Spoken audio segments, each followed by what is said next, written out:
and they accept you pretty quickly too. And then what happens after that? Like, do you get to decide what kind of commercials get put on your show? Like, what if they want to No, put no, on like?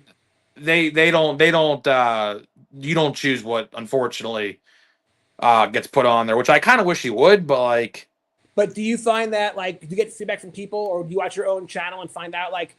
I mean, I guess I have to pay attention more when I watch your channel. I watch you like every day. I can't. I'm wondering, are all the ads sports card related ads? They probably are because YouTube's smart enough to know the difference, or no? That's the algorithm's got to get better. Get better, YouTube, right? That'd be cool if they did it that way. I got some Kamala Harris ads on my YouTube a couple years ago. Got some comments about that. Listen, I didn't put those on there. I told the people in my comments, I did not put those on there. I promise you. That's pretty funny. I actually saw your comments about 78-degree thermostats the other day. That was pretty Oh funny. yeah, I mean, come, what are we doing? What are we? See, that's You that Pip and couldn't. Rip, man. You go for the sports cards, you stay for the political commentary. I tried my best not to bleed into that, but It's sometimes you true. got to bring it up. What do they say? You're not supposed to talk about religion and politics. Yeah, but listen, when someone's gonna tell me to put my thermostat on 78 degrees, like, what are we doing? Like, especially what are during, we doing? especially during the heat wave. Exactly. Now, luckily, where I am in Western Pennsylvania, it has cooled down pretty significantly last couple days. All right, you pulled some good ones. Well, this Black Cat, she's got it going on. Oh yeah, Black Cat, another Spider. You put a lot of Spider-Man characters. So let's get back to that. So what is the eBay market looking like for the Marvel right now? Very high. Like I've learned Very that high. like base cards, no one cares about base cards. It's the number cards, it's the autos, but like there are cards popping off for hundreds, even thousands. Then yeah. Oh yeah, the market right now, like that Modoc, you could probably get a nice 50, $60 for. Wow, Maybe dude. more. That's how high the market is. People love Marvel. I just pulled another really cool card. I don't know if this is worth anything, but it's just like here's the thing. I'm a total junkie. I love this shit. So I love cool card alerts, man. This is just a cool freaking card. Look at that thing. Oh, the Fantastic Four 65-year anniversary. Yep. Look at that. I did buy a couple of those off eBay. I have Doctor Doom. It just came in. I would love to like so Tops, hear me again, or V Friends. Like I would love to like sit watch a V Friends meeting for like, all right, we're designing series 3, and here are the inserts, and here's what they're gonna look like, and here's the artists that we're gonna like, bring these things to life. Like who like someone spent probably who knows how long, weeks designing that card, and what a That's a banger. nice card. I do have that one. I do have that one. They have a 10. Okay. I think there's 10. Yeah, that's In cool. All right, that? so let's get into this. Whenever you pull a banger on your show, and by the way, you didn't always pull cards at the end of your episodes. You do that now, which I think you should continue to do. I love that. I think it adds flair. Okay, but when you get a good hit that you're happy about, you just put it on this like giant stack, and like tell me about the giant stack. What's going on there? Well, the giant stack is base only. I have a good pile that's maybe like this high off camera. You can't see. Okay. That's where I put those cards. I see. And I sleeve and top load them up after the show's over. But yeah, that big tower of cards, I am genuinely shocked. Now, I have screamed sometimes at a point where it will shake pretty violently. But never towers over. It never fell over yet. It has never fallen over yet. I take real good pride in that, to be honest. Very nice. But it will happen one day, I guarantee it. Right. So your goal is you're just going to keep stacking. You'll just keep stacking. It's getting close to getting put in the box. It's getting close. Got it. Well, Okay, another so Electra. Okay. So let's get into that. Let's talk about your PC. Like, I mean, do you ever sell or do you only collect? And then what do you collect? I only collect. Okay. And then what are your Only favorite collect. things what are your favorite things to collect? Oh, Captain America. I love Marvel. I will collect basically anything Marvel. Love Paul Skeens, obviously. Love Paul Skeens. Love Connor Griffin. Connor Griffin, I'll tell you, they put out 3 Tops Now cards of Connor Griffin back to back to back for the last 3 days, a couple days ago. Mm-hmm. And I was like, Jesus, my wallet's gonna take a beating. Like, now obviously he's gonna be on the IL for 2 months, but so no Tops Now cards. But would it have made a difference? You still would have bought them, right? Come on. Oh, absolutely. Yeah. I bought every Paul Skeens Tops Now card in 2024, and I was gonna do the same for Connor Griffin. So that's where we're at with that. Let's get into that real quick. That's a good topic because I mean, look, one of the reasons why you're entertaining is because you're like, your show is like no holds barred, and you're like a typical, usually you're a critic, usually like pissed off at what's happening at the hobby level. But yet, Topps, a company that you're very critical of, they do something very right, which is Topps Now. Talk about your love for Topps Now, because like you just mentioned, like how many times I've never bought Topps card now once, but I don't know why not. Because Now there's a real funny guy. I'm not. Well, it's not, the word's not funny, but interesting guy on Instagram who buys like hundreds of Tops Now of one guy, and I'm like, that's a lot of money. Yeah. He's looking for that lucky hit. Me, on the other hand, I'm just happy to get the card, like to get that Connor Griffin rookie card, right? Like I'm not in the hobby. Like I just collect. I'm not in it for value. I had a whole episode about PSA the other day and their insane national grading. That is great episode. Nuts. Yeah. Absolute nuts. Crazy. I just collect to collect. You know, you can give me a Connor Griffin base card that has a print run of 4 million of each card. I will still cherish that card. Mm-hmm. And I like Topps Now. You brought Topps Now up. I love Topps Now because it captures a moment in time. And it's even better if you're there at the game to really encapsulate that moment. Because there was like 3 Connor Griffin Topps Now cards this year already that I was actually at that game for. And I was like, yeah, like that. I mean, you got to have that card. You nailed it. You just right there, you nailed it. You got to have that card.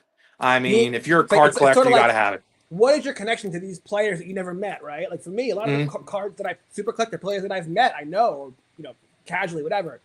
But when you experience a moment, that's also so that you cherish big time. It's epic, right? So that makes a lot of sense, right? Yeah. So these Topps Now cards are capturing these epic moments that then now when you look across the room and you look at that card, that is the reminder. It brings back the feeling. It brings that back the memory, because cards are all about memories, right? Mm-hmm. And it's not just someone else's memory; it's your memory. You experienced it, and like when Connor Griffin got called up, I was at his debut game, home opener, and the first at bat he was down, I think 0-2, fought off a count to make it 3-2, and gets I think the count was 3-2. Fastball right down the middle, ropes it into the outfield in Connor's corner, we call it now, and gets a double, easy stand-up double. He's sitting there hoisting the cone on second base. Like I will never forget that image. Is printed in my mind of my view. I saw that at. I'll never forget it. Same with Kutch when he came back 2023. That epic moment versus the White Sox home opener 2023. I was there. That stadium was rocking. Love it. A moment I'll never forget. Yeah. And Topps has made that card a couple times as well. Real quick, I got some business to attend to here. I got an announcement. I got in the chat, Paulie, my producer, who, by the way, is going to be the next guest on my show in 2 weeks. He does the What Do You Collect podcast, and he runs the whole Collecting and Connecting network. He said that comment who was winning the MLB All-Star Game, American versus National League, and enter the bot in Discord to win a Collecting and Connecting t-shirt. So you win a free shirt. So drop into the Discord, make a vote. By the way, National League. You know what? I have to see the roster of who's dropping out. I heard that Mizrowski just dropped out. Yep, he just dropped out. Yep, Skeens just dropped out. Who's even? Vlad's I'll tell you why they dropped out. On Sunday, this upcoming Sunday, Skeens and Mizrowski 1-on-1 at PNC Park. I'm hoping to be there. And the rule is they're not going to be eligible to pitch. So that's probably why they dropped out. All right, that's mechanical scheduling. That's different than Vlad, who says, you know what, I need time off for my family.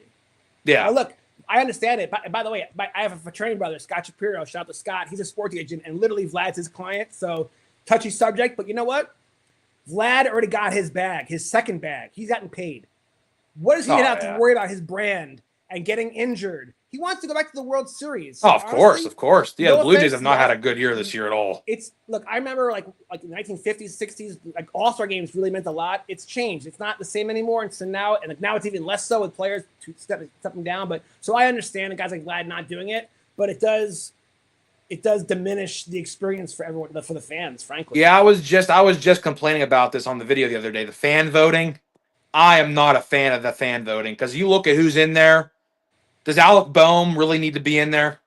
No. The answer to that is hell no. And let's be honest, I love Mike Trout, but it's maybe actually the Angels might be really rough this year. Is he the best player on the Angels this year? Is he probably the he won the voting, but should he have been the right pick? Is there someone better than Trout, or is he the guy? I think there's probably a couple other guys. I don't know stats off the top of my head, Right. but there were. I don't even know what Trout stats even are this year. Don't talk to anybody watching my YouTube. I don't know off the top of my head. Hey, meanwhile, you're slacking off. Rip a pack. You're up next. All right, here we go. We're talking so much, I completely forgot. All right, so the next pack. No. I can't lose the format of the show. It's what the show is all about. Next pack, we're going to tell a story of a product I wish would come back one day. All right. That's probably not Gypsy Queen. I love Gypsy Queen. I think Gypsy Queen can come back too one day, but big league. Big league. Oh. And I'll tell you why. I'll tell you why. This hobby is becoming so unaffordable for a lot of people. This was a really cheap product for the kids. Yeah. That Topps is taken away. So we talk about affordability a lot on my channel. And I actually almost ratioed Topps the other day. They posted this weird AI video, by the way, on Father's Day. I don't know if you saw that or not. I did. Very weird AI to me. Yeah. And I quote tweeted. I said, "How many boxes can the common father and son afford to rip?" I almost ratioed them by a couple likes. Yeah. So you're saying it's you're saying is big league is not just for the kids; it's for the adults who need a cheap product once in a while. Yeah. We have Cody Bellinger. I believe this is a World Series. I'm pretty sure this is a World Series photo. That's a cool photography alert. Yeah. Robbing a home run there. We have George Springer. By the way, in that picture he doesn't look stoned. You can't see his face. Bellinger. You can't see his face. We have Joey Bart, who is no longer a Pirate. He's now a Brave. Yeah. He's a Giant in this. They have Drake Baldwin. Is he even playing? George Bart? I think he might be in the minor leagues or something, or like a secondary catcher, maybe. Remember at MLB The Show, he was like one of the top players like a couple of years ago. Like one of the top, like he got a special top prospect card and whatever. Yeah. And so many of those guys never developed. Oh, the MLB The Show. I can go on, but I can make a whole rant about that game. Do you still play video games? Oh yeah, I play video games every night with my friends. We play Call of Duty, Minecraft a little bit. So Call of Duty is still your go-to number one. Okay. Waiting on that Black Ops 2 port for the PS5 in a couple of days. Andrew Benintendi. Nice. We have Byron Buxton. There's a decent one, Luis Garcia. I have no idea who this is. I have no clue who that is. Yeah, I have a policy. Kwang Hyun Kim. When I'm ripping cards and I can't pronounce the guy's name, I just skip it. I give myself a free pass. Of course. Yelich. Yeah, he's had a good career actually. This guy should have never left the Mets. Pete Alonso. Wow, he never should have left the Mets. I think Lindor kicked him out. That's what really happened. I think Lindor kicked him out. I just saw today that they're about to ship him out. Lindor, about to trade him. Oh yeah, Lindor. I think it's so hard to really see who a locker room cancer could be. I don't want to call him that, but I mean Soto literally just called him out literally a couple days ago in an interview with the New York Times or whatever it was. Yep. And the last card here, first ballot Hall of Famer, Yadier Molina. So that's a cool one. Yeah, it is. Orange, by the way, orange too. So that's a good one. That's a good as far as Mr. Smiles, it's ironic he's Mr. Smiles, but look, team chemistry is so underrated. All the great teams get along with each other. They all have good energy, And like when you saw it opening day, Francisco Lindor and Juan Soto, everyone got a handshake, like a multiple, like like all this shit, and then the two of them were like goes to each other, and I was like, "That's." I think Lindor's out of there. I think he's going to get shipped out. By the way, a topic for another day, a chapter for another book. But how about the Mondani curse? Ever since Mondani hugged the mascot, Mr. Met, they've been like the worst team in baseball. Are you kidding me? There's something else I want to say, but I don't think I can say it. Yeah, we'll stay PC. But by the way, shout out to the chat. We're over 438 people watching right now. I'm grateful to everyone who's watching. Get in that Discord, go win a shirt, and let's keep going. All right, so let's rip next. Let's go. Did you finish that pack? Yeah, I finished. Yeah, you can go next. Right. You can go next. I got the 2 remaining packs of the Marvel. All right. Let's pull another number card. Yeah, for real. Actually, I can't complain. I already pulled one, right? Spider Boy. Yeah, typically, Marvel's about 1 numbered card a box. Yeah, right, about 1 numbered card a box. Yeah. Is that Wasp? I think so. Now, let me ask you this. Does Marvel have a non-Chrome version, a paper version, or is it only Chrome? No. Only Chrome, yeah. Interesting. Which is another complaint I like to make often. Right. Now, my I originally started this complaint during football, but I don't know if you saw this the other day. There is a base football product coming out in August. And they should also have how about a Bowman football product? Yeah, Half. I think that's coming next. I think That's they're a going to do no-brainer that too. Half paper, a couple of chrome inserts, like because one of the ways you can get more cards in people's hands and keep the price point low is to have more of those kind of like generic flagship products like Bowman, the Yeah. Bowman product. You know, I think since they got the license April 1st this year, since next year will be their first full year with the license, I think next year you're going to see that. I think Right. Bowman football's coming next year.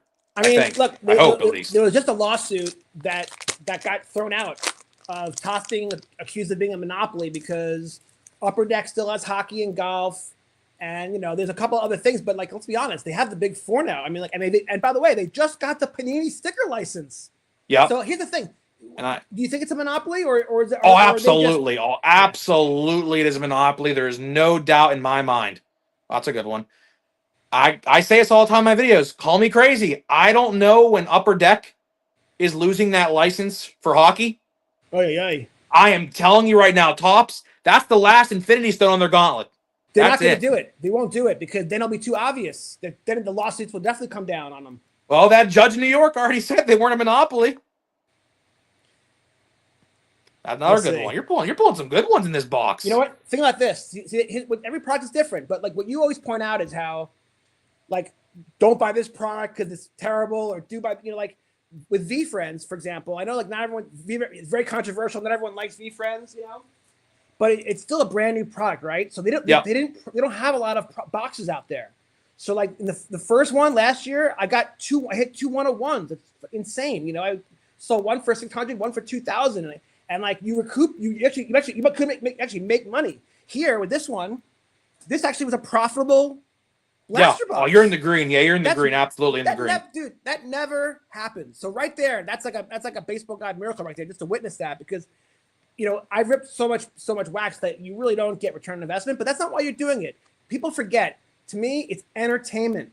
The money you can spend at a Pittsburgh Pirates game, or going bowling, or it's downloading a movie on Netflix. This is just entertainment, man. You don't have to take it so seriously, because if you do, like I'm going to Vegas next week. I got invited to this NBA Top Shot event. Shout out to Paulie from Clicked and Connecting for inviting me and all that stuff.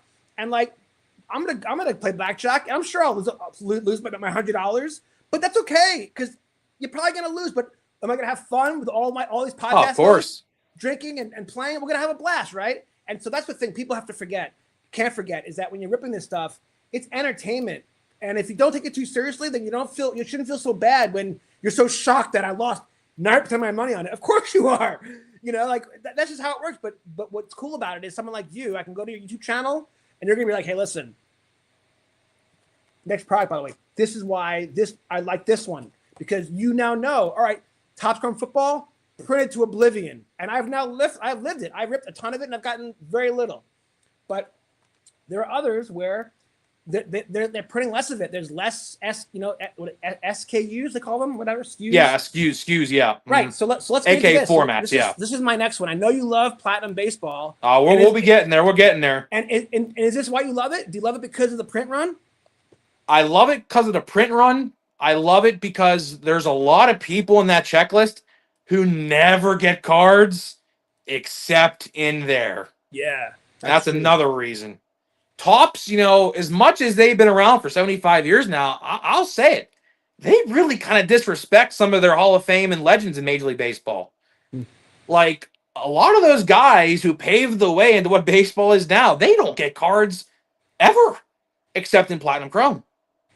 Yeah, it's funny. When you rip enough football products, I can think of like a dozen products that I ripped in the Flip Life Volume 2. And most of them, they force in the legends. You know, you're pulling a Terry Bradshaw, and like, you know what? You might not be happy to pull a Terry Bradshaw, but you know what? Maybe it's good that you do, because you can learn a little history. And like, it would be nice if there's some educational value in cards, because they are little pieces of history, you know. Yep. So I agree. It would be better if they did, and also it would allow them to, you know, probably print more. Frankly, is, you know, more players, more cards, right? I mean, they're in the business of printing, really, you know. And that's why I love Platinum Chrome. I'm not even in it for the autographs. I mean, of course, you'd like to pull an autograph, But I really love the parallels of the Hall of Famers. Love pulling a nice Hall of Fame numbered card. Can't go wrong with that. You cannot go wrong with that. Yeah, I have one last one. Yeah, I agree. It's really, in fact, it's just so funny. I PC a couple of like vintage guys, right? But like Lou Gehrig is on my list, but I don't have one yet. They're rare. They're really expensive. And I pulled this the other day, and I'm keeping it temporarily in my cat. Of course. I have one more guy. I have one more. This just happened too. Now I pulled this paper stuff, but that's not the same. But this is a guy who I must have in my PC, and I just don't. I don't know when it's gonna happen, But then I pulled this the other day, and I'm like, oh, F it. I'm gonna just put it on my shelf. Jackie. Yeah, I mean, how do you not have a Jackie Robinson? Like, of course. You gotta have gotta have at least one Jackie Robinson card at least. Or multiple. What's crazy though? Here's what's really crazy, Grip, is that I spend a lot now. I justify it because I do pack openings on YouTube and stuff and whatever. But like, gosh, the amount of money I spent on V-Friends boxes, I could have just bought my Jackie like that. Oh, of course. But I love to rip. That was when I was. It's an addiction. It is.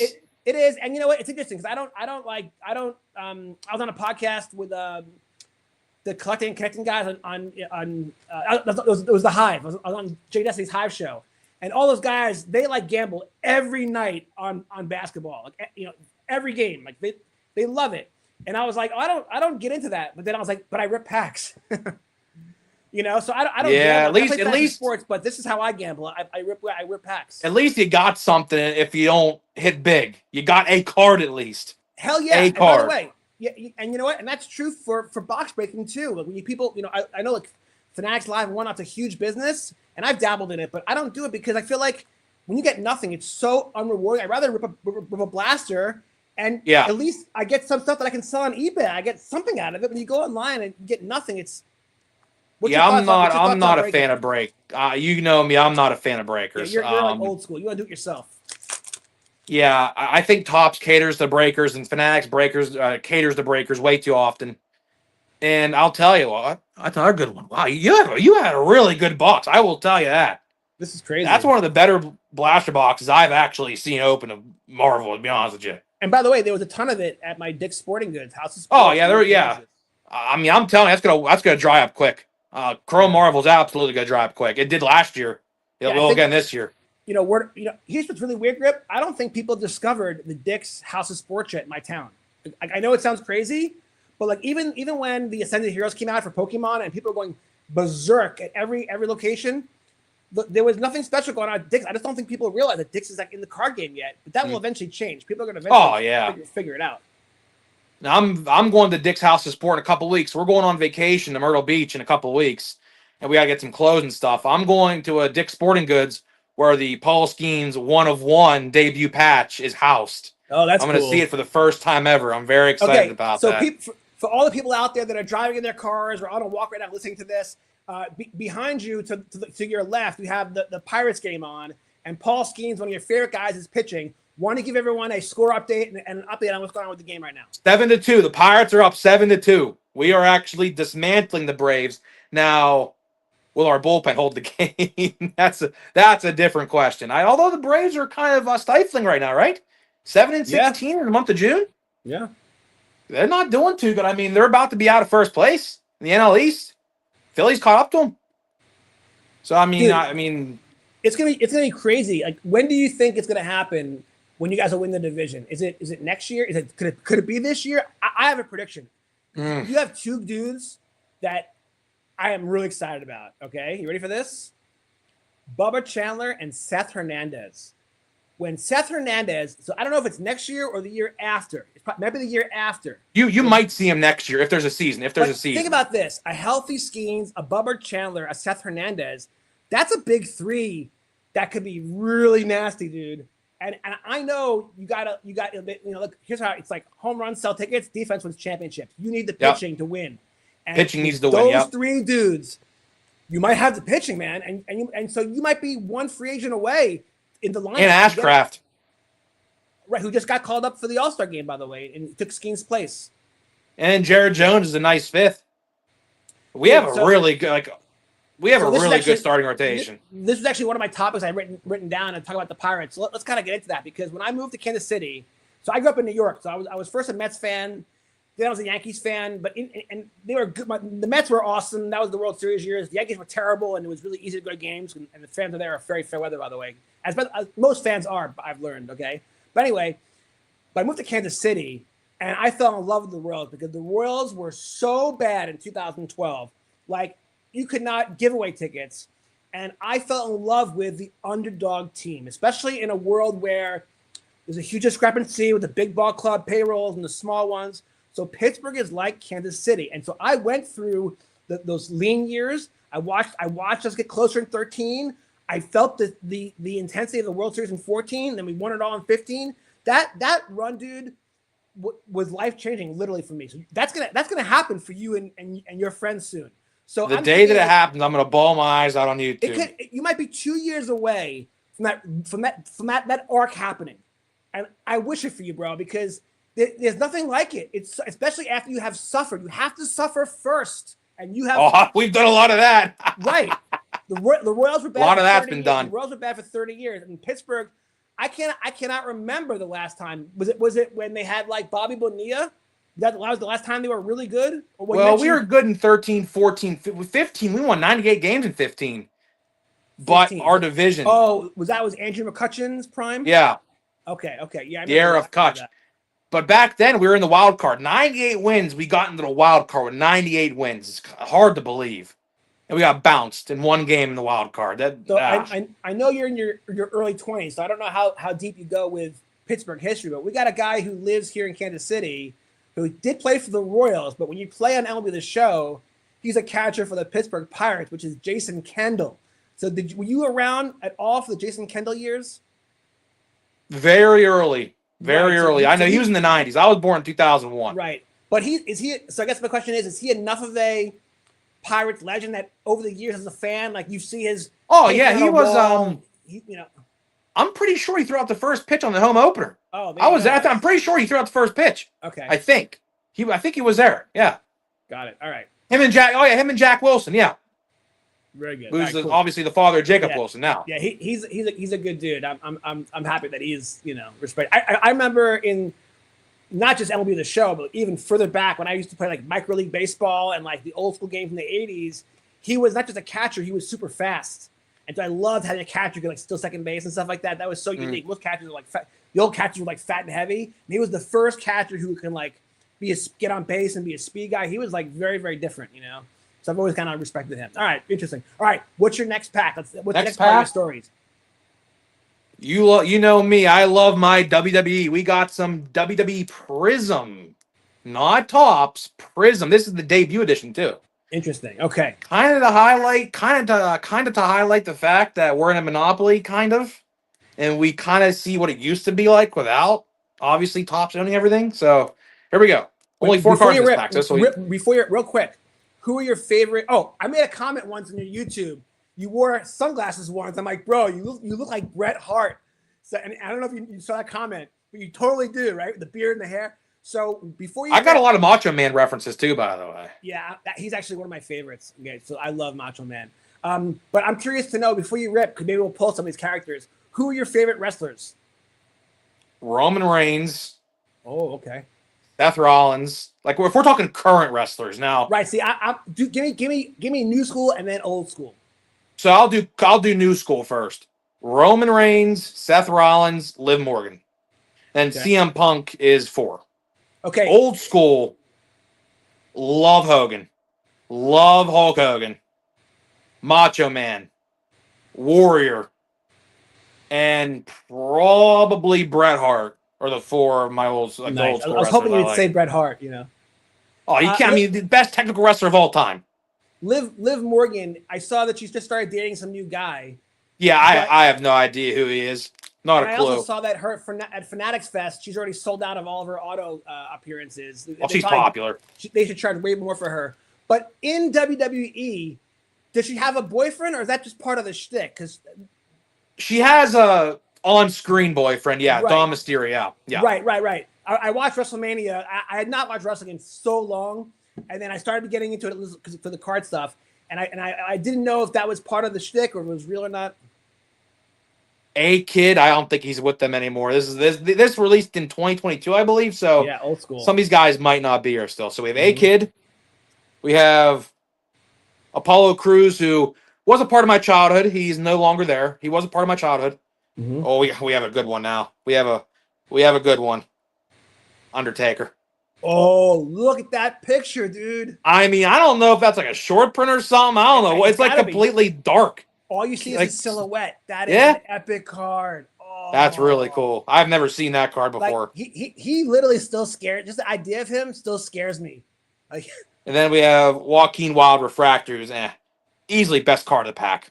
Easily okay, the Undertaker. so real quick. So, what is your opinion on Danhausen? I don't mind him. I don't mind him. He brings comedic relief when it's needed. Now, could it be too much sometimes? Yeah, but I think it is needed. Like I went to SmackDown in March, and during commercial break, he came out and did some skit with the live crowd. The live crowd ate that shit up. Everyone loved it. He's popular. He's one of their biggest merch I sellers. think he's now number one. Yeah. Are you familiar with the whole New York Knicks Danhausen uncursed thing? What's your thought on that? Yeah, How does that really happen? they are doing a storyline right now, actually, on WWE television, where the Knicks gifted Danhausen a jersey with his name on it, and someone stole it, and he cursed. He cursed the person who stole the jersey. That's epic. So yeah, they're actually running a storyline right that, which actually is going to lead to people are believing Jalen Brunson is actually going to show up on WWE because they're doing Saturday Night Main Event in Madison Square Garden in a week from now, or on next Sunday, a week from this Sunday, the 18th. It's They guaranteed think to he's happen. showing up. He's done stuff with them before. I've seen the videos. He's done WWE stuff. Yeah, there's been a couple NBA players as of late. There was Tyrese Halliburton as well. I think he was in there. That is cool. A couple other guys. I'm not too familiar with the NBA though, because obviously we don't have a team here in Pittsburgh. So yeah. So would love to see an NBA team in Pittsburgh. I'd love it. I'm trying to think if I even. So I'm really into all like the idea that in my Republic Baseball League series, I read about how all these we live in this free market capitalist society, yet all of our leagues are these like communist oligarchies. It makes no sense to me at all, right? Like, how come there's only 32 teams? Like, how are there not 35, 40? Like, yeah, I do think even with baseball, I do think this next CBA that they're gonna hopefully resolve before next season, which that's a different story for a different day. We can talk about it. I heard your take on it, and I agree, dude. You say there's no. There's not gonna be a season next year. I agree. I'd give it a 0.005% chance. Seriously, it's so slim. It's when you have two sides who are not willing to negotiate a middle ground, and you have Paul Skeens saying, "Oh, we're gonna lock in and bunker down in the bunker. We're not moving," and owners have said, "We will cancel an entire season. We don't care."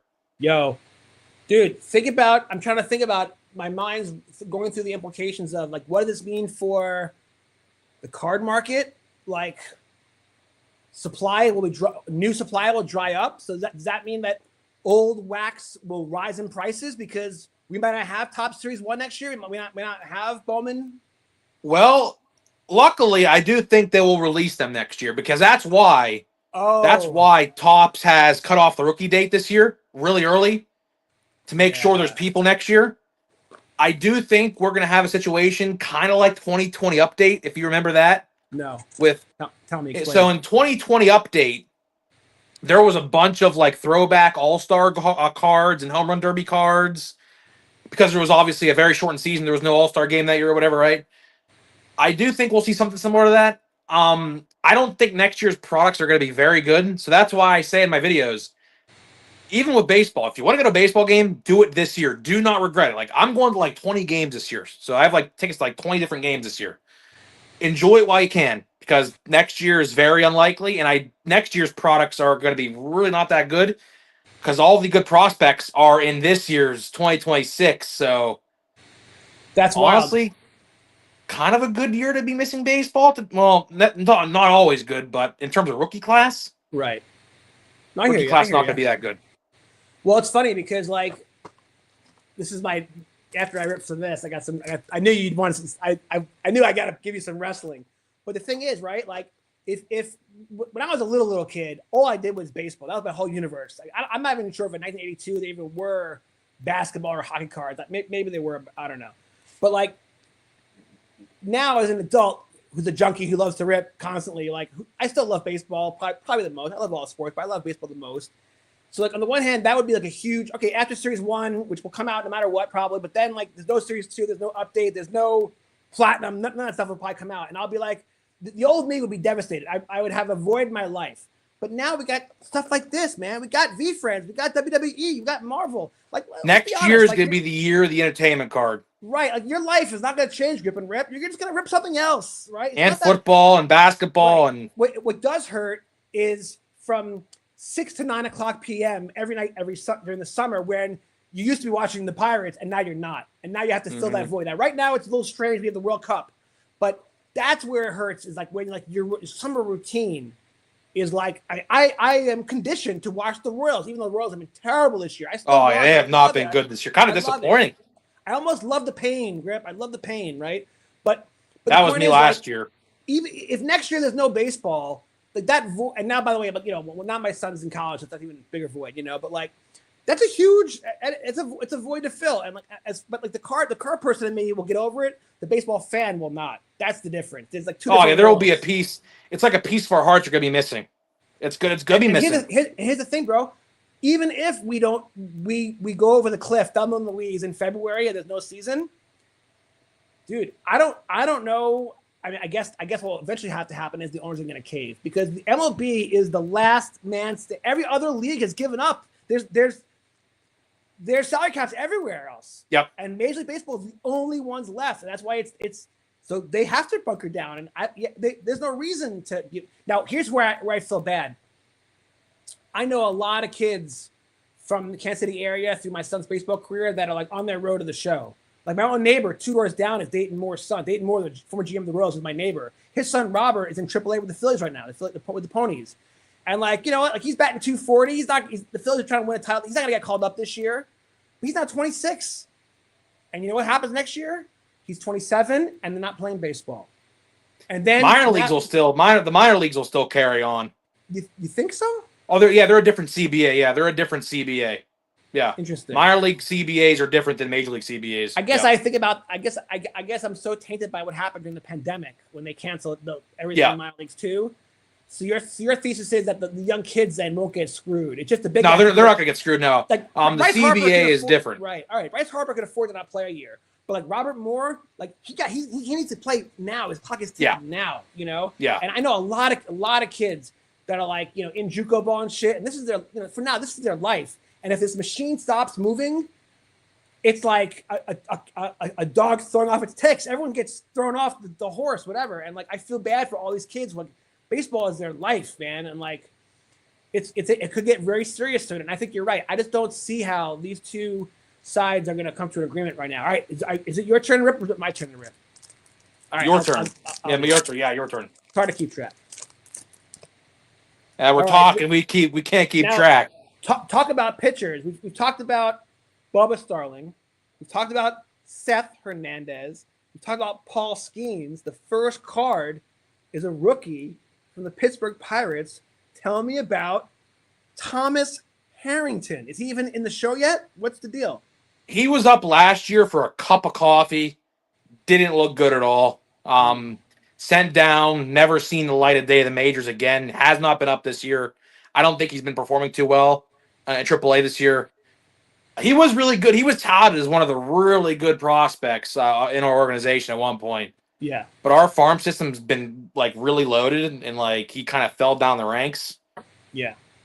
I'd like to see him back. We could use him in the bullpen. Timing is everything. Like when you're coming up on the road of the show, the position you play, the depth chart at that time, so many things are out of your control, But what you can control is when you get the call up, how you perform. And if you shit the bed, you only get 1 or 2 chances. You only get a couple chances. Like that is it. So shout out to my boy Scott Shapiro. This is a legitimate good hit. We got Vlad at a 99. Do you know what this card design is called with like kind of like the halo hollow situation? My brother told me the other day. Ah, does it not say on the box? I think there's a retail exclusive, right? I think my brother pulled a James Wood out of 5 in that design. Is it called It's not called a pulsar. I don't know. My brother literally told me the name of it the other day. It slipped Well, my tongue already. it's good enough to get glass. Oh yeah. It's gotta get glass. It's gotta That's for definitely get sure. top loaded or one touched or whatever. That's a good one. That's a good one. What's your opinion on facsimile autos? Go. For old school cards, yes. New school cards, no. Yeah, that's a good take. You have to respect your lineage and your heritage. Right. What Like brought you to the dance? Right. Like if you're gonna do a retro design of Yeah. 1955, you gotta Yeah. do it. You gotta do it right. But Yeah. generally speaking, it's like disappointing when it's not a real. Yeah, like what auto. was like they did one in 2008 or something like that, 2007, 2008, where they had the facsimile autographs. Not a fan of that. Not a fan of that. I forget what there's several years in the 70s, like 72 and stuff, where they use the facsimile stuff. I'm not a fan at all. Frankly, because it's confusing. Sometimes I think it's real and it's not. It's like bullshit.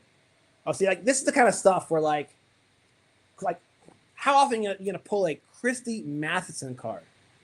Look at that That's logo. what I mean. Look at that logo, bro. That is sick.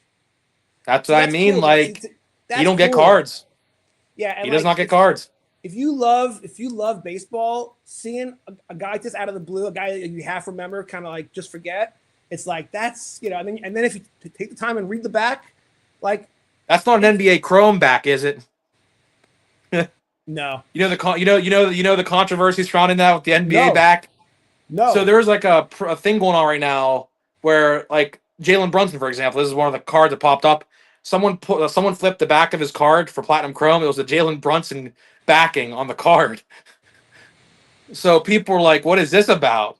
Yeah, it's a whole thing. So I'm editing. I'm almost done with it. I'm writing a book called "The Pokemon Gods Are Real." All right, and it's just about how the Pokemon gods, the anomalies and shit. And I have a chapter called "The UFOs," and it's about anomalies. Print errors. Like I was at a show recently, and I saw a Salvador Perez rookie card, and the logo was the Dodgers, but he plays for the Royals.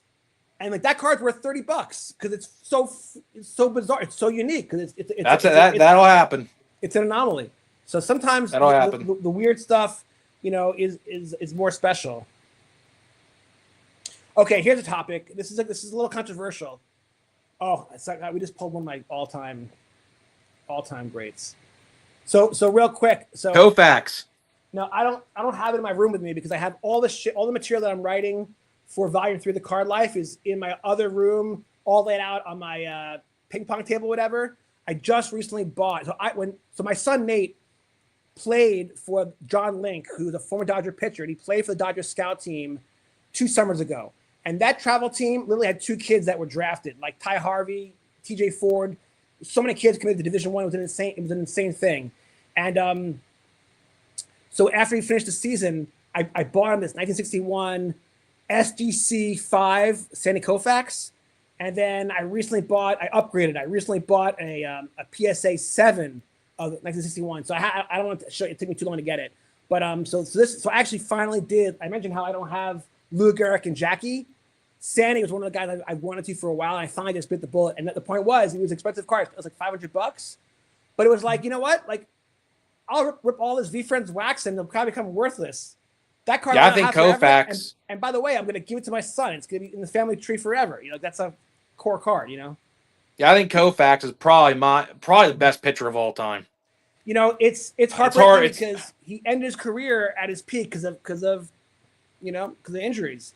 I remember watching the interview. I watched it because I studied him, and he was like, "Look, I get a cortisone shot before every start, and I one day want to have a catch with my grandkids." And like, how do you blame a guy? But like, think about the hearts he broke because he was so good. And by the way, even though he is my favorite pitcher, I am going to push back on you because there's one card that I have not decided that's definitely going to be PC, but it should be, which is Satchel Paige. Could you make the argument that Satchel was the best of all time because his stats didn't even count and it was against Negro League teams and he got no respect? He didn't make the majors until he was like 40 years old. What do you think about that? I'll tell you one thing. In MLB The Show, he's impossible to hit. He's really hard to hit in the show. I can't stand when people use Yeah, him. so I think he might be the best of all time. Maybe. That's a controversial take. I don't know because it's hard to say. Oh yeah. So what is your thought on horizontal cards versus vertical? I would rather take the vertical, but again, if you're doing hair, like, you're respecting your lineage with 55 or whatever. Yeah. Obviously, all their cards were was it hot dog style or whatever you call it or whatever. You got to do it. I mean, it would have been nice to see them. Would have been nice to see him vertical, right? Would have been nice to see some vertical cards, but well, there are a This couple with the inserts. right? There are. Yeah, there are. For me, it's more about like layout and presentation. Like if either they're all should be horizontal or they're all vertical. When you're mixing and matching, that's where it gets it loses a little bit. I do like the autograph space though, because obviously you could have more autograph space with the horizontal cards. Yeah. So I know Paul Skeens. I mean, Paul Skeens, his autograph's freaking huge. Yeah. Like on the horizontal cards. That was actually a topic that I wanted to bring up. Let's do that. So I know you love Paul Skeens, and I love him too, but for different reasons. Okay, so I think you read about both my first sports card books, and as you know, when I first got back into the hobby, like I thought the hobby would be just like how I left it like 30 years ago, A right? Now by the way, lot has changed. what makes you unique is that the typical archetype story is, oh, I was into junk wax. I got out of cards during high school, then I got back in as an adult, right? My story is cliche like that, except it's different because I didn't get back into the hobby during the pandemic. I was busy writing books. I was like laser focused. But after the pandemic, the main character of my series, Kevin Dempsey, he loves sports cards. It's part of the storyline, right? In fact, the main hub of the story is the barbershop, which is an old school jazz district barbershop that's now a card shop run by Mo Franklin. And that's where they play baseball card poker, a game that I invented. Separate story for a different day. That's actually in one of my nonfiction books, how I invented that game. So anyway, so like card shops are kind of like integral, Anyway, I lost my train of thought. I'm just going to open another pack. It happens. Listen, we're talking, we're having a good time. There was a rolling point along. To that story. There was a point to it. So yeah, back to back. Oh, here's a fun one. Jazz Chisholm. This guy had a lollipop in his mouth. Did you see that video of him playing second base? Yeah. Now, I don't mind that. I know a lot of old school people would like really be upset at that. I don't mind it because he didn't screw up in the process. Now, if he would have screwed up or God forbid choked on that in the field, do you know the next day he didn't have it in his mouth, but it was a pop-up shallow right field, and he collided with the right fielder. And had he had that lollipop in his mouth, it literally would have gone right down his throat. So when I first saw it, I was like, "Come on, you're disrespecting the game." But when I played baseball, I didn't even chew gum. Like I didn't even chew gum in baseball. Yeah, so that's the same thing. You could easily swallow gum and it gets stuck in your throat easily. Yeah. I was more of a seeds guy, ranch and barbecue, the way to go. Yeah, for real. Okay, so I got a fun question for you. You've mentioned a couple times when you've teased this episode, and thank you for doing that, for promoting this show. I appreciate it. But you mentioned how you're in my book. Okay, so this is, and let's be honest, right? This is the key reason why I knew I was going to get you on the show sooner or later, because I've been a fan of yours. I don't even know how long. It's for several years. I've watched your stuff, but it wasn't until I discovered your first wave theory, and then not only agree with it, but then I experienced it myself so much so that I documented it in the Flip Life Volume 2. So for those who don't know, want to explain what the first wave theory is, and has your views changed on it over time? So the first wave theory, you don't believe it until you experience it. That's the best thing I could say. You won't believe it until you actually experience it yourself. So what the first wave theory is Topps basically front loads all of the good stuff to get you buying more and more and more. And all of a sudden, when the second and third waves start, rolling around with the products, you'll notice like your luck ran out. It's not that your luck ran out. It's Topps playing mind games, trying to get you to buy more and more and more and more and more. And it's not illegal.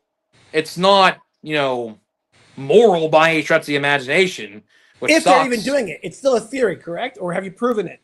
It's still it'll forever be a theory. They will never ever publicly admit that they're doing that. It's just like with Bowman and Platinum Chrome, with Platinum Chrome in 2023, I think I opened like 13 blaster boxes and pulled 8 autographs, which is nuts. And then when Wave 2 rolls around, I didn't pull a number card.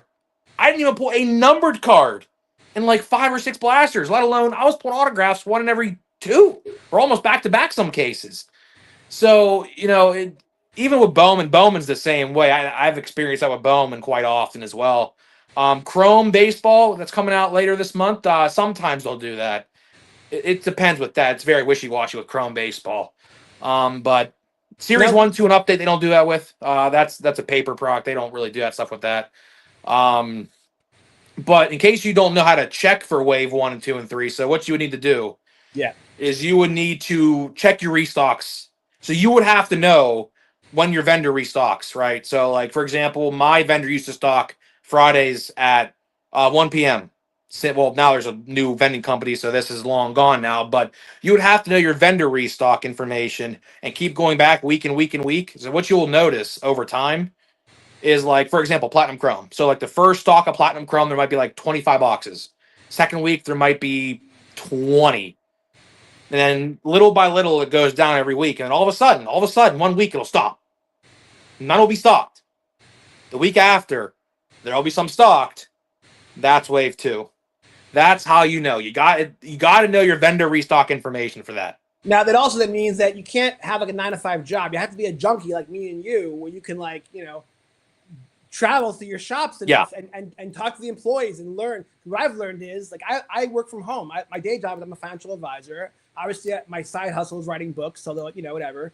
Okay, but I can leave my house whenever I need to. So I now know which stores have which drops and whatever, and so I can be there for the drops. That's how I built my whole Pokemon portfolio. Frankly, is that I'm not gonna go spend above 100% above MSRP to buy a set of heroes. If I can't get it at the store for what it really should cost, I'm not gonna do it. It's just, that doesn't make any sense. But if you can figure out when they're delivering, then you can determine, because most people might not know if it's the second wave or not. How do they know? They just show up at a Walmart and they don't know. So you have to be able to do your research. Is a key part of the theory, correct? Yep. You gotta know. You gotta know restock information. You gotta know that. Okay, you gotta count boxes too. Okay, so I don't want to trigger you too much. Okay, I teased you earlier that I don't want to trigger you too much, but I do love when you get animated. It is what makes you so unique, because you're passionate, and that's the thing. It comes from a sincere, place of honesty and of passion, and you care, and you're a truther. You want the truth, and I love that about you. Everyone thinks I play a character. It ain't no character. Right? No, I don't think you have an alter ego. I think this is you, man. And again, like, I should have, in my intro, I should have said you're a 101. Okay, that now it comes to me, but you really are. You're genuine and you're unique, and I think that's why YouTube is so awesome. Because look, for our whole life, there's always been gatekeepers. There's only before internet, before YouTube, there was only 6 television networks, and so most people never got in front of a camera. And now we're living in the age of Aquarius, which I write about in my RBL series, because the age of Aquarius, from spirituality reasons, technology proliferates, humanity rises up, populism takes over, there's a lot of, and a lot of these things that are supposed to happen are now happening.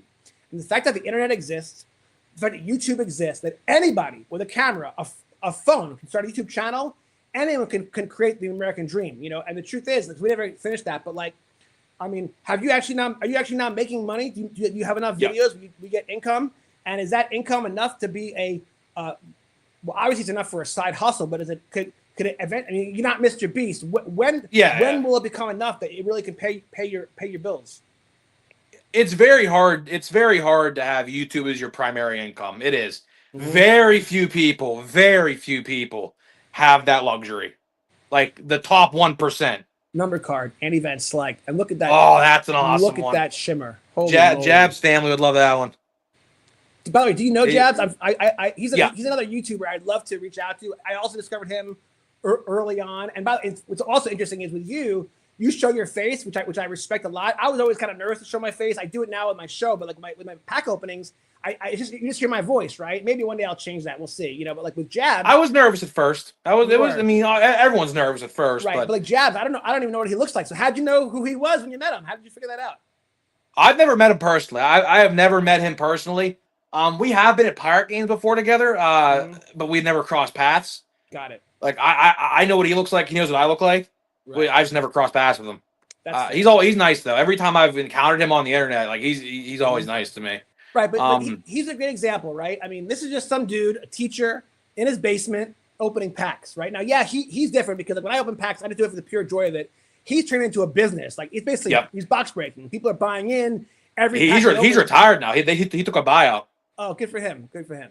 Okay, he took a buyout. Yeah, he's retired now. Yep. He's turned it into a business. So with you, it is a business for you. You're a YouTuber. You do make money, but it might not pay your rent, but it's going to cover some of your card expenses, right? So just talk to me about like what inspired you to do this in the first place. You didn't do it for the money, but what was the inspiration to like put yourself out there and actually do this? Like we worried that no one was going to watch you. Like that's maybe that startup phase. When I started it, I don't know what got into me. I mean, I had a gaming YouTube channel actually before this. A lot of people don't know that. Okay. I had like 15,000 subscribers on a Call of Duty gaming YouTube channel. So a lot of people don't even know that about me. That's where my real origins of YouTube started. I created a card account actually Christmas Day 2018. I didn't start uploading until 3 years later though. I just had it. Interesting. Something got into me one day. I don't even know what my first video even was. It was talking about Series 1 of 2022. I remember that. Mm-hmm. I have no idea what even got into me. I just made the video. And it actually did really well. Like, it blew up. I was like, whoa. We got something here. I feel like most people, it's crickets. And then after like 10 videos, they're like, this is ridiculous. I'm talking to myself. What am I doing? It's all about the follow-up.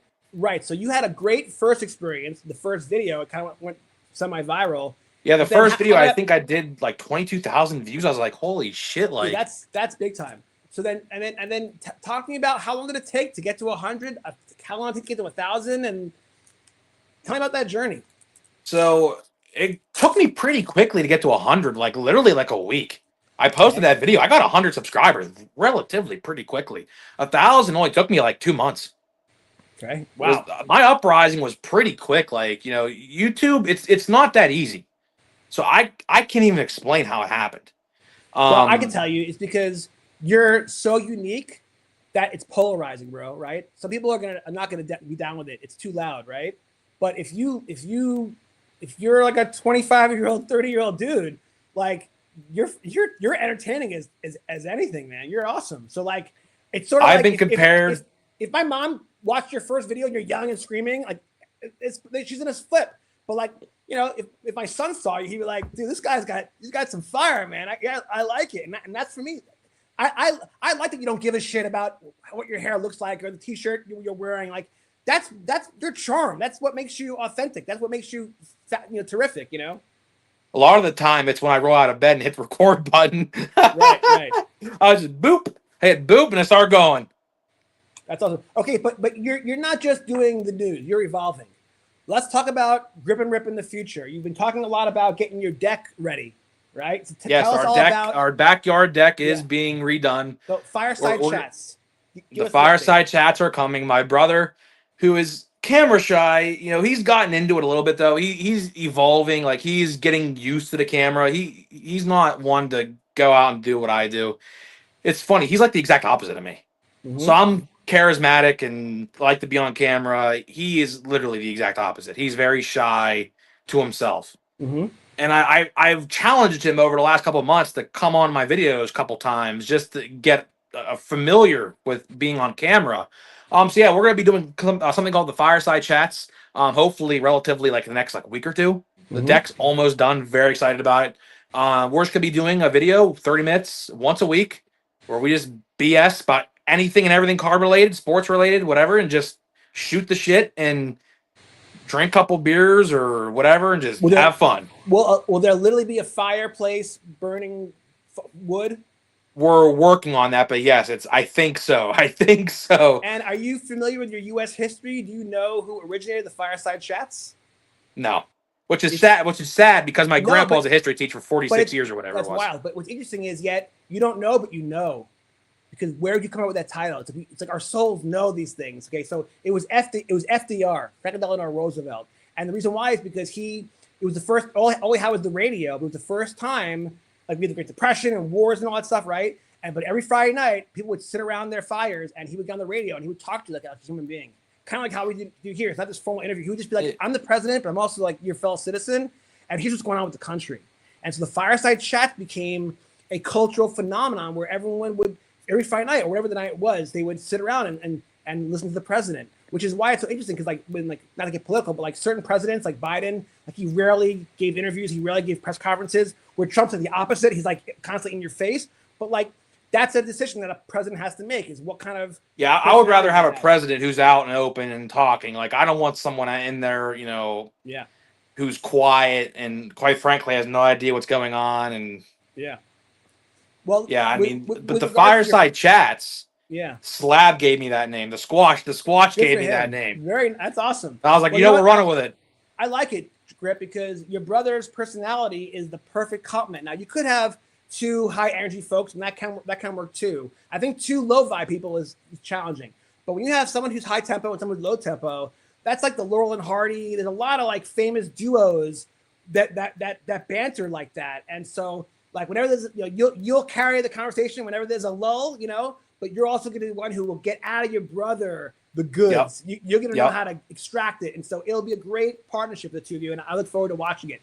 But we're not done there. Because you're not just doing the fireside chat. You also have a new channel, which is brand new. And I remember when you were touring with it and you were asking folks, if they should do it or not. So this is literally my parents thankfully saved for me my entire Lego set so I can then give it to my son.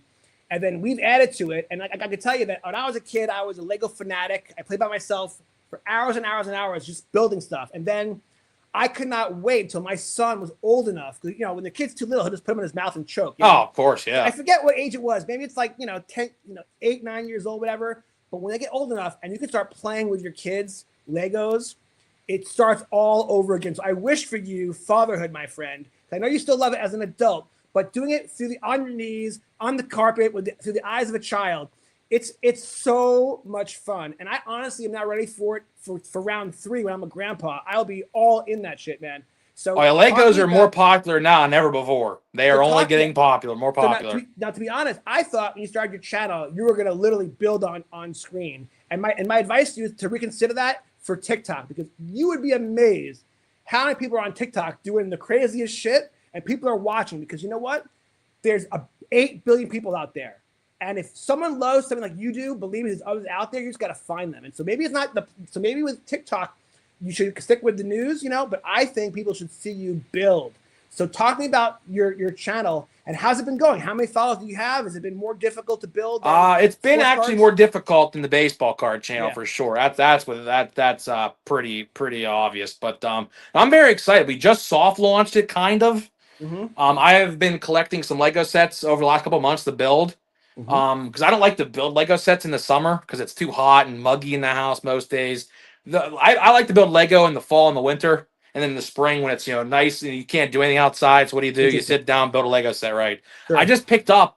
It just came out July 1st. The Venom bust Marvel Lego set. I just picked it up literally last couple days ago, 3 days ago or whatever it was.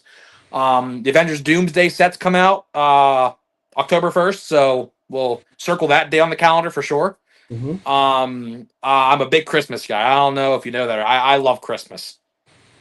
I mean, if you saw my December videos, we open holiday, we open whatever. I love Christmas.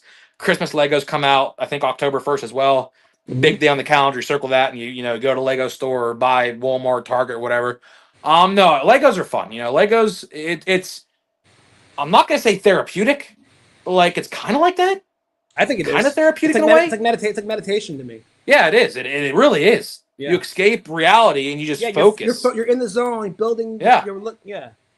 there's very few times I could say in my life where I'm like meditating like that. Like I don't meditate or anything like that. I don't do yoga or whatever Mhm. the hell that shit is. But like I I just sit there, look at the book, and just like, okay, this piece goes here, this piece goes there, and before you know it, 3 hours goes by, you're done like that quick. Yeah. Like time moves quicker too, by the way, when you're doing that. I don't know how to explain it. Well, it's a phenomenon, and it's when you're doing what you love. Time's an illusion, frankly. Some would argue. Okay, so we have 4 minutes to go before we hit the 90-minute mark. Oh, we have to open some more packs. Oh, Yeah, or we can keep going. But I did want to make sure we discuss one more topic. You go first. Let's rip. all right, let's go. You know I had to say Platy Chrome for the last. Dude, I know My you love favorite Platinum product Chrome. they do. I mean, you love Bowman baseball too, though, right? I'm Yeah. a big prospector. I'm a big prospector. Love Bowman. So first card here we got is Tom Yedman. Tom Yedman. Hoping to pull a big card here. We have Rhett Lauder. I see him a lot. I pull him all the time. A backwards card here Uh-oh. of Lou Brock. Now this is obviously so good. numbered Lou Brock. What am I told you? Love the Hall of Fame. What's the number with the green rim? 99. Ooh, It is 7 out of 99. That's a banger, man. That's a banger. So 67 of 99. There you go. What'd I tell you? Hall of Fame number cards. We now have both delivered a good card today. I'm and then Matt Olson. Guys. So yeah, that's gonna go in a sleeve and top loader right after. That's a freaking cool card. Put that aside there for just a second. All right, last pack of the video. We're gonna be doing last. Let's see if we can pull an autograph. By the way, as you rip, shout out to the chat. Grip, we got 961 people watching right now. So everyone, 961 people. Here's how I think about. I always try to tell my wife when it comes to people. I'm like, picture this: like, how many people can fit into a classroom, right? Like 20, 25 people. How many people can fit into like a gym? How about a theater? How about a coliseum? Like 1,000 people is a lot of people, man. It's awesome. I'm grateful, guys. Thanks for joining us. Gable. We have another backwards card, I believe. Let's go. Dennis Eckersley. Ooh, this is just a refractor, but still very cool. The Eck. Yeah. Very, very cool. Great career. Love pulling those Hall of Fame pitchers. Love pulling those legends. You can't go wrong with that. Oh, camera almost just fell. That was not good. All right. Good opening. Good opening today. All right. Do you have anything else you want to rip before we conclude? No, that's it. That's all I brought. That's all I brought with me. So I want to show you something. So I have 3 different pack opening series. I have the Card Life sessions, which is like I regretted when I wrote the Flip Life that I didn't include more pictures in the back of the book.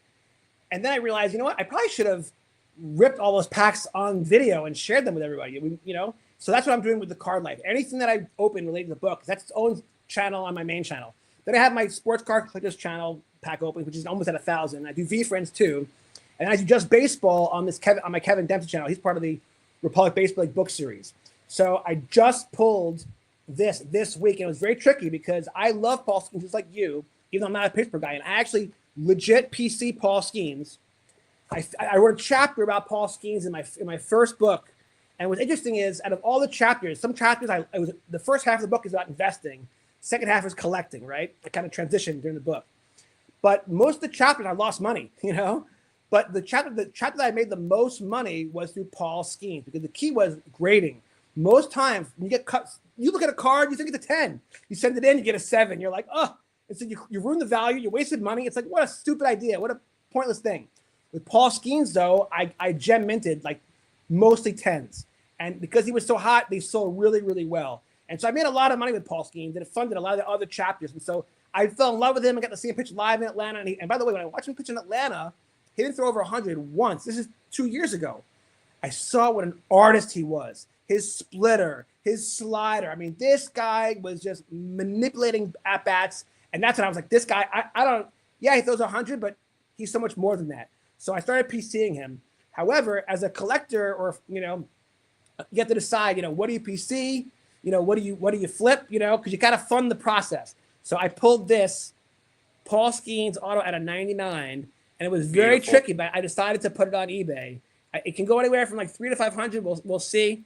But it was. I think Slab just sold his for $350. Okay. I think. Yeah. So that's wild. So Slab Squatch, who is known for keeping statistics of all the probabilities from all these new products, he's one of your favorite guys to get information from, and it's just total He coincidence. is the guy.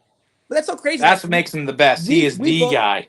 That's amazing. We both were featured in the same episode of The Card Life with Matt Strum. So that's wild to me that just happened. So I'll reach out to him. I gotta have him on the show. He'll be You gotta have him on the show for sure. Maybe a 3-way. How about us 3 to get? Can we do that? Yeah, for sure. Can we do that? Yeah, definitely. Us 3.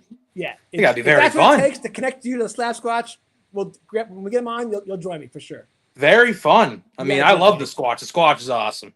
Very cool. Awesome. I mean, then we'll do that. But I'll tell you what an honor it's been to be on this show. It was fun.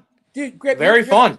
Dude, you're fabulous. We'll have you on again, not just with the Squash, but again, in season 2, I'll have you on again because the good news is, it's never ending. Your pulse is on this hobby, and you're gonna be so much fun to tap into, whip cards with, and get updates on. How's our theories doing? We'll revisit all that stuff. So I just want to say thank you so much. Your debut was a home run. You kicked its ass, man. You crushed it. And I just want to say, thank you so much. And I just want to say, God bless you, Grip. And thanks for coming on the show. Thank you. I appreciate it. This has been awesome. Can't wait for the next one. I'm already excited for the next one. All right. So hopefully later this year, some point when all the update procs continue to roll out and towards Christmas time and all the good stuff's out by then. Hopefully some football. That's. I would hope that they release football cards in a timely manner. I would hope. Hopefully we'll get the Squatch on before Christmas, but if not, that's when we'll have you on. It's for Christmas when you're in. You have to have the Squatch show up in his Sasquatch uniform. He has a whole entire Sasquatch attire he wears the Chiefs games. We're both Chiefs fans. Me and the Squatch have a lot. We're both Kansas City guys, so I'd say we were kind of like you and Jab's family. That's like you probably crossed paths a million times, but I wouldn't recognize him. He was always in a costume, right? I wouldn't know it. Yeah. But, all right. Well, I appreciate you having me on. This is awesome. Awesome. And go read Volume 2 December 1st. I already read it. Be well, man. All right. Thank you. I appreciate it. See you. Talk to you soon. You too. Outro. Here we go. Be well.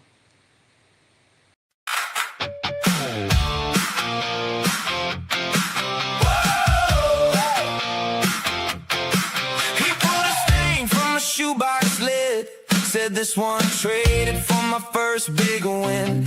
Jonathan Sink on the line tonight with a pack in hand and a story that bites.